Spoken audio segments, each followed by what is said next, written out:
Baik, saya akan membahas mengenai konsep Pancasila dalam falsafah negara. Pancasila sebagai sistem falsafah adalah suatu kesatuan yang saling berhubungan untuk satu tujuan tertentu dan saling berkualitas yang tidak terpisahkan satu dengan lainnya. Jadi, Pancasila pada dasarnya satu bagian atau unit-unit yang saling berkaitan satu sama lain dan memiliki fungsi serta tugas masing-masing. Nah, Pancasila sebagai sistem falsafah yaitu suatu konsep tentang dasar negara yang terdiri dari 5 sila sebagai unsur yang mempunyai fungsi masing-masing dan satu tujuan yang sama untuk mengatur dan menyelenggarakan kehidupan bernegara di Indonesia. Yang pada dasarnya, falsafah negara kita ialah Pancasila yang diakui dan diterima oleh bangsa Indonesia sebagai pandangan hidup. B. Pengertian Pancasila sebagai sistem falsafah. Pancasila sebagai sistem falsafah atau sebagai dasar negara kita merupakan sumber dari segala sumber hukum yang berlaku di negara kita.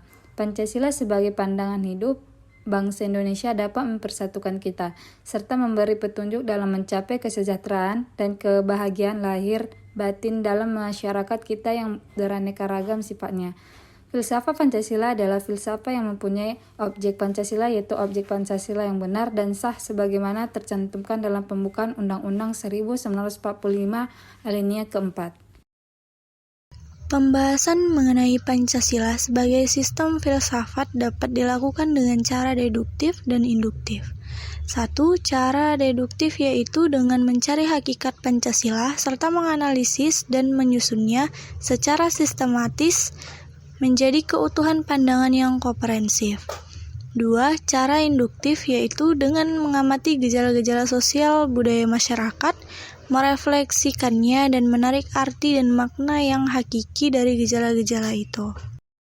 Inti sila-sila Pancasila meliputi Tuhan yaitu sebagai kuasa prima, manusia yaitu makhluk individu dan makhluk sosial, 1 yaitu kesatuan memiliki kepribadian sendiri, rakyat yaitu unsur mutlak negara, harus bekerja sama dan gotong royong, adil yaitu memberi keadilan kepada diri sendiri dan orang lain yang menjadi haknya.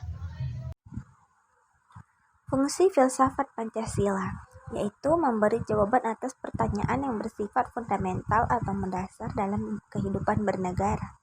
Misalnya, susunan politik, sistem politik, bentuk negara, susunan perekonomian, dan dasar-dasar pengembangan ilmu pengetahuan. Hal ini harus dapat dikembangkan oleh filsafat. Itu pertama, mencari kebenaran yang bersifat substansi tentang hakikat negara, ide negara atau tujuan negara. Kelima, sila Pancasila merupakan kesatuan yang utuh atau tidak terpisahkan. Yang kedua, berusaha menempatkan dan menjadi bernegara, atau sehingga fungsi filsafat akan terlihat jelas kalau negara itu sudah terbentuk keteraturan kehidupan bernegara. Tantangan Pancasila sebagai falsafah negara. Beberapa bentuk tantangan terhadap Pancasila sebagai sistem filsafat muncul dalam bentuk-bentuk sebagai berikut. Pertama, kapitalisme, yaitu aliran yang meyakini bahwa kebebasan individual pemilik modal untuk mengembangkan usahanya dalam rangka meraih keuntungan sebesar-besarnya merupakan upaya untuk mensejahterakan masyarakat.